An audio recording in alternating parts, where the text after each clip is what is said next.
saya sebelum masuk ke substansi materi, saya mau mereview dulu, memberikan masukan untuk makalahnya Ade Ismi ya. Tolong Ade Ismi dicatat ya masukan-masukannya, dan kawan-kawan yang lain juga dicatat juga. Ya, Pertama Ustaz. dari sisi abstrak, abstrak yang kamu tulis ini itu bukanlah abstrak yang sebagaimana makalah pada umumnya. Kan waktu minggu lalu saya udah nyampein abstrak itu berisi misalkan beberapa baris itu tentang latar belakang masalah, kemudian apa metode yang digunakan dalam penyusunan makalah ini, apakah studi kepustakaan, lalu di akhir apa kesimpulannya, seperti itu ya.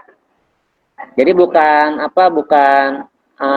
paragraf narasi seperti ini, tapi dia memuat latar belakang intisarinya, memuat metode penulisannya, menggunakan metode penulisannya seperti studi kepustakaan atau apa gitu ya. Lalu kesimpulannya apa? Nah, jadi abstrak itu menjelaskan keseluruhan isi makalah. Oke. Jadi dia cuma satu paragraf aja, setengah halaman lah istilahnya, atau setengah halaman atau seperempat halaman. Kemudian nanti ini tolong direvisi ya, sebelum UTS dikumpulin lagi. Kemudian dari latar belakang. Latar belakang itu tidak boleh hanya setengah halaman seperti ini, tapi dia harus full ya, satu halaman. Jadi, tapi sih intinya kalau pemikirannya sudah bagus ini Ismi ya.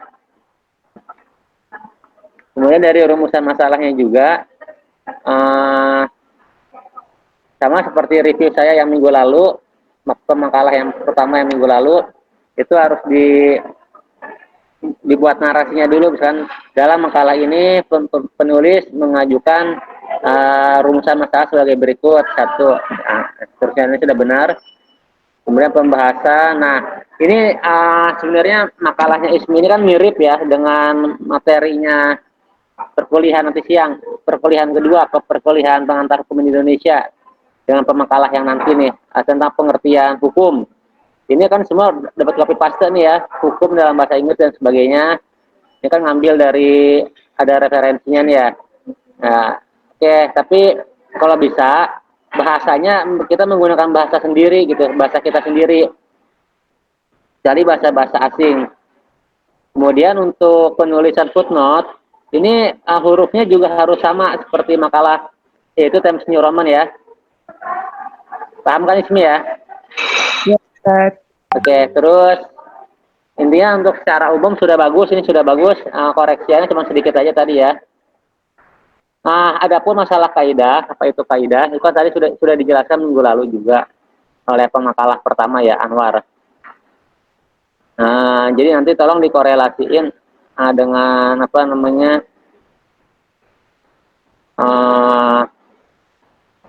Oh ya, saya mau nanya nih. Ini Ismi menggunakan kutipan-kutipan dari Al-Quran ini apa pendapat inisiatif pribadi atau bagaimana?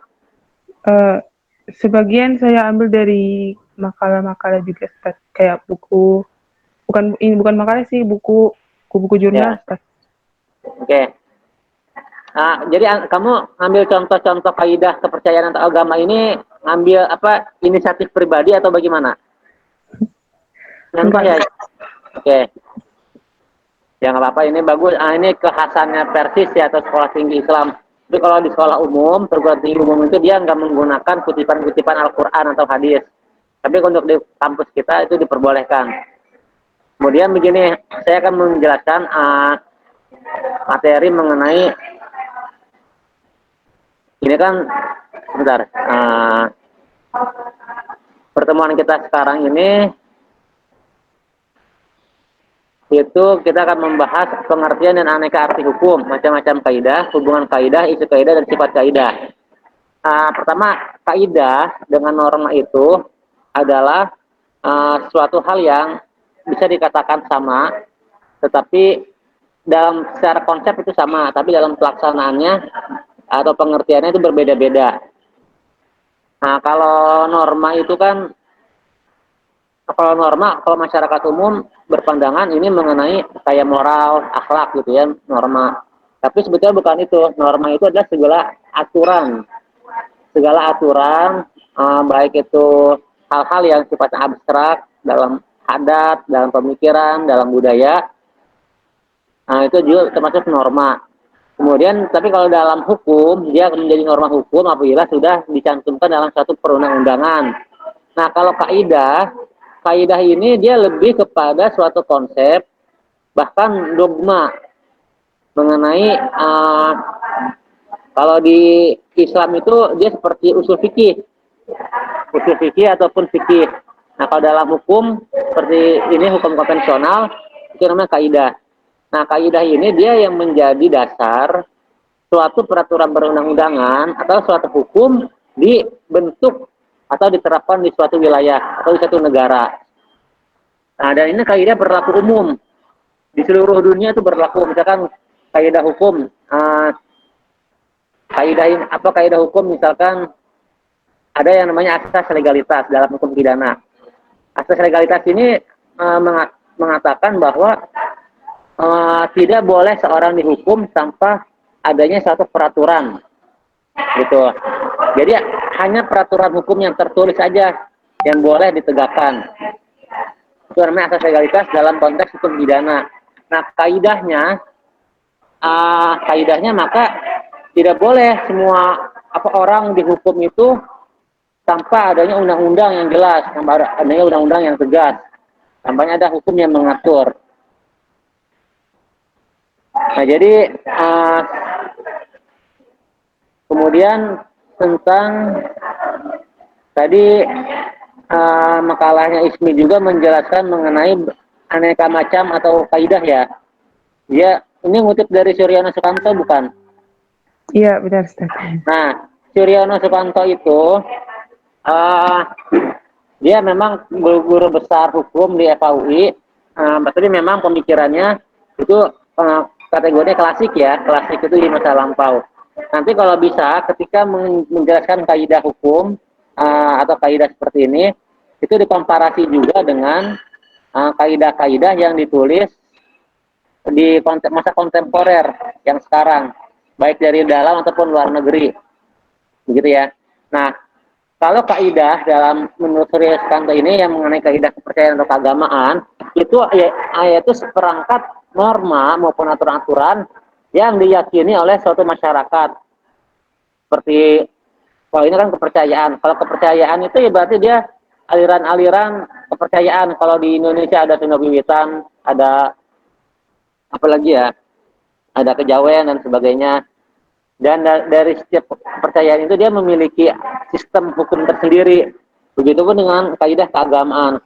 Kalau kaidah keagamaan tadi seperti yang disampaikan Ismi ya di beberapa kutipan Al-Qur'annya, itu kaidahnya seorang hamba Allah kalau dalam Islam, berarti dia harus taat. Ada hak dan kewajiban. Ada haknya seorang hamba, juga ada kewajiban seorang hamba. Juga ada hak Tuhan, ada Nah, tapi itu disebutnya kaidah. Jadi tidak bisa yang namanya pahala kalau dalam konteks hukum Islam, imbalan ya berupa pahala maupun dosa itu tanpa terlebih dahulu diajarkan. Kan di Al-Quran tuh ada berbagai macam ajaran, apa yang menjadi kewajiban, apa yang menjadi hak. Dan kewajiban itu bisa didapatkan imbalannya berupa pahala, berupa balasan apabila sudah dilaksanakan. Itu kaidahnya. Kemudian ada kaidah kesusilaan yang tadi disampaikan Ismi itu dalam pemikiran Prof. Sukanto ini, Suryono Sukanto. Nah, kalau kesusilaan dia sifatnya lebih luas.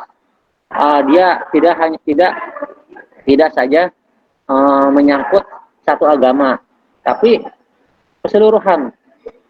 Baik itu kesusilaan yang diyakini oleh ajaran agama maupun kesusilaan yang tumbuh dan lahir dari pribadi-pribadi masyarakat.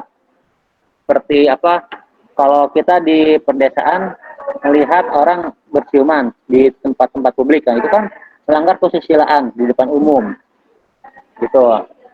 Apapun agamanya, walaupun dia tidak memiliki agama bahkan ya, tapi dia memiliki kesusilaan, nilai-nilai kesusilaan. Oh, ini tidak sopan ini, gitu.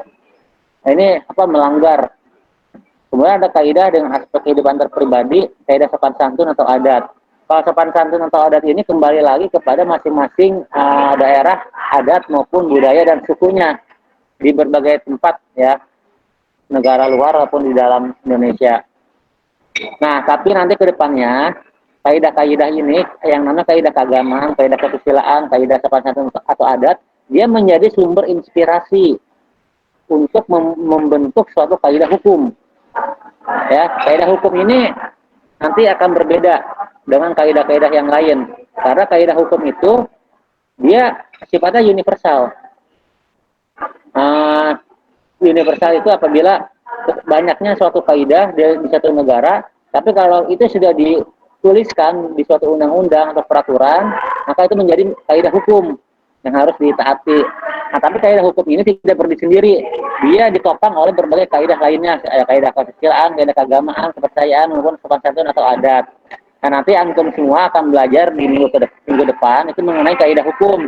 Tolong kepada narasumber berikutnya, Ahmad Fadil dan Rizky Firdaus itu bisa menjelaskan lebih dalam mengenai kaidah hukum dan teori tujuan hukum. Jadi kalaupun di submaterinya terbatas, tapi antum kalau bisa bereksplorasi menambah lagi wawasannya, mengkaji lebih dalam apa saja kaidah hukumnya. Nah, kalau yang disampaikan di sini itu masih umum ya, umum memang itu sudah betul lah gitu ya, menjelaskan secara umum, nanti secara khususnya oleh Ahmad Fadil dan Rizky untuk minggu depan. Nah, ini kalau Ismi mengatakan hablum minanas dan atau hubungan horizontal atau hablum minallah, ini sebenarnya kaidah dalam keagamaan gitu. Kemudian saya mau nanya ini tentang tadi pertanyaannya siapa, Citra ya, Citra tadi menanyakan soal apa tadi, Citra? Iya, Ustaz. Tadi nanya apa ke Ismi? Kenapa di dalam norma atau kaidah hukum bersifat memaksa dan beda dari norma-norma yang lain? Oke, jadi gini, kaidah hukum dia akan menjadi suatu kaidah dalam hukum karena dia sudah menjadi peraturan negara. Jadi dia sifatnya memang memaksa. Beda dengan kaidah-kaidah keagamaan atau kaidah kesusilaan ataupun kaidah adat. Kalau kaidah hukum, dia kan namanya hukum positif, sudah dituliskan yang berlaku secara nasional. Tapi kaidah hukum tadi seperti yang saya sampaikan, dia tidak berdiri sendiri, dia ditopang oleh kaidah-kaidah yang lainnya.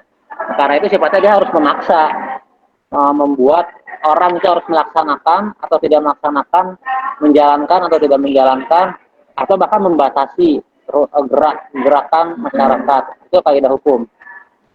Tadi yang ditanyakan oleh Rizky Firdaus, ini ya saya coba sampaikan secara ini, yang namanya suatu negara apabila ada norma yang bertentangan dengan masyarakat atau anggapan negara kita, itu kenapa banyak yang menolak? Nah, itu karena adanya norma kesusilaan, norma adat, ataupun norma agama yang tidak diakomodir dalam norma hukum. Gitu. Jadi wajar ketika ada suatu rancangan undang-undang atau undang-undang ditolak secara masif oleh masyarakat, dituntut untuk dicabut atau untuk diperbaiki. Itu karena masih ada norma kesusilaan ataupun norma agama yang tidak diserap di dalam undang-undang tersebut. Nah, jadi wajar ketika banyak sekali penolakan. Nah, kemudian sifat kaidah. Saya mau nanya ke Ismi, ini tabel gambar skema ini itu didapat dari mana sumbernya? Dari jurnal, Ustaz. Jurnal. Nanti ini wajib dicantumin sumbernya. Kalau nggak dicantumin sumbernya kan berarti ini dianggap ini bikinan kamu pribadi sendiri. Jadinya bertanggung jawabkan secara ilmiah. Nah, kalau ini dari jurnal, dicantumin footnote-nya, jurnal siapa, penulisnya siapa. Gitu ya. Ya, Ustaz. Itu mungkin kekurangan dari saya, Ustaz. Nah, kemudian begini. Kaidah hukum yang bersifat suruhan atau Gebot dalam bahasa Jerman sebenarnya. Kalau kaidah hukum yang sebenarnya sih norma atau kaidah hukum itu dalam konteks teori itu sama, tapi dalam penerapannya nanti akan berbeda. Nah, kalau dalam teori uh, norma norma suruhan atau perintah ya.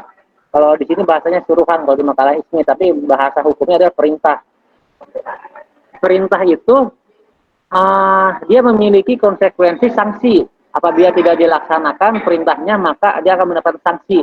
Nah, sanksi dalam konteks hukum di Indonesia itu dikenal dengan hukuman badan atau penjara, kemudian hukuman denda berupa uang, kemudian sanksi.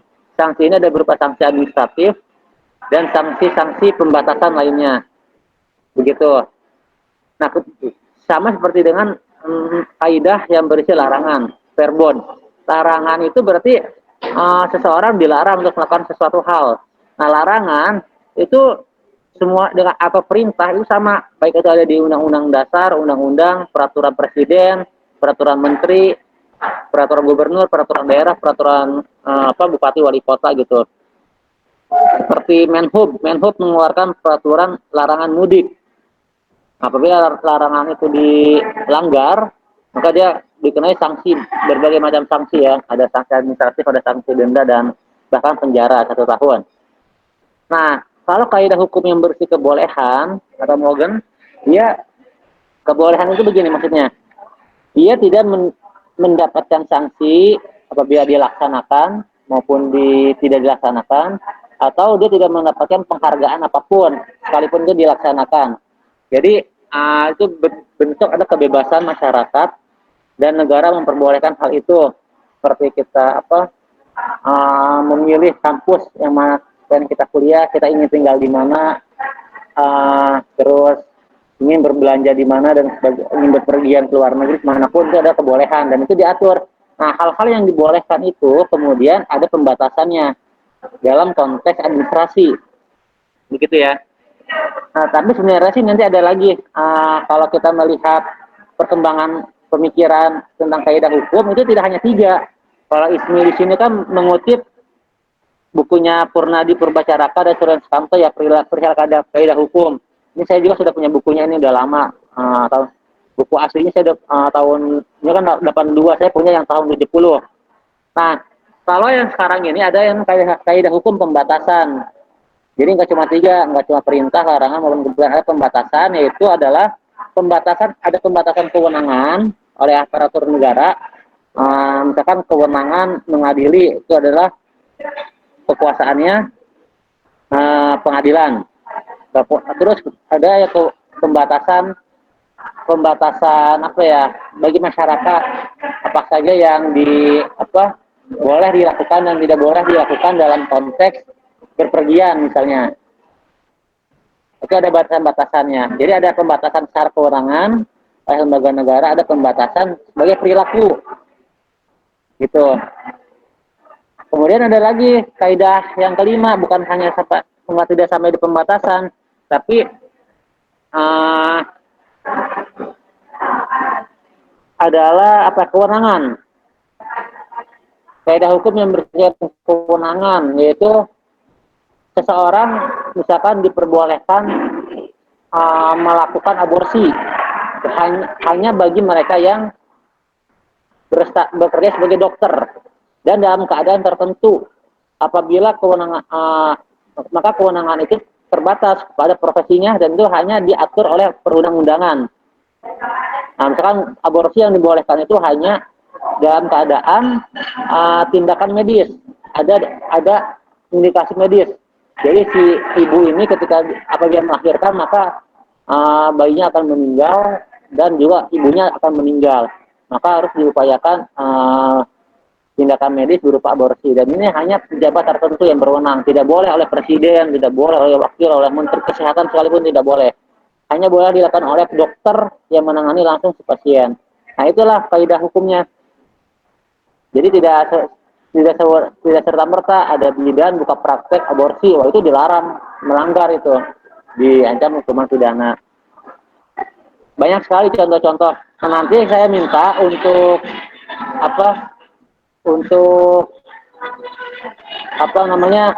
makalah yang minggu depan Itu tolong diperbanyak lagi contoh-contohnya ya.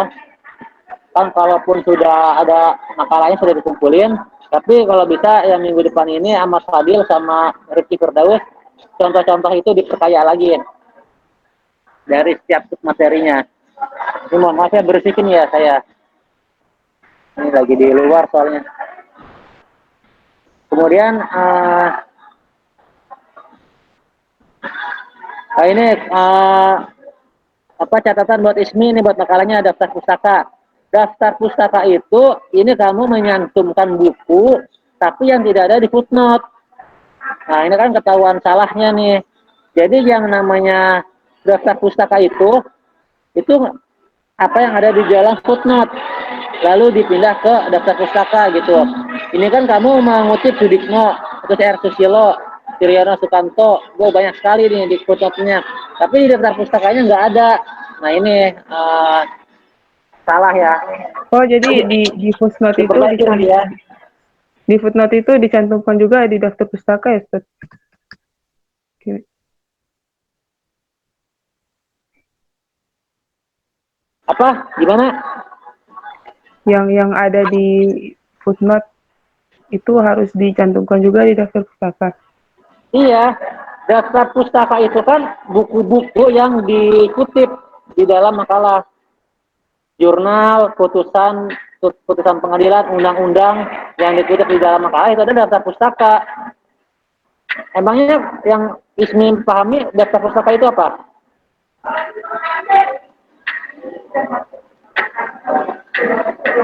Halo, halo Ismi. Ya, Ustaz, kayak yang apa namanya, penulis buku, penerbit gitu, Ustaz. Iya, jadi daftar pustaka itu adalah semua sumber yang digunakan di dalam makalah, ya. Gitu. Guys, ya selanjutnya untuk materi PIH untuk pertemuan hari ini disukupkan ya. Terima kasih banyak kepada saudara Ade Ismi ya yang sudah menulis makalahnya. Nanti ini di apa yang tadi saya sampaikan, tolong direvisi lagi ya.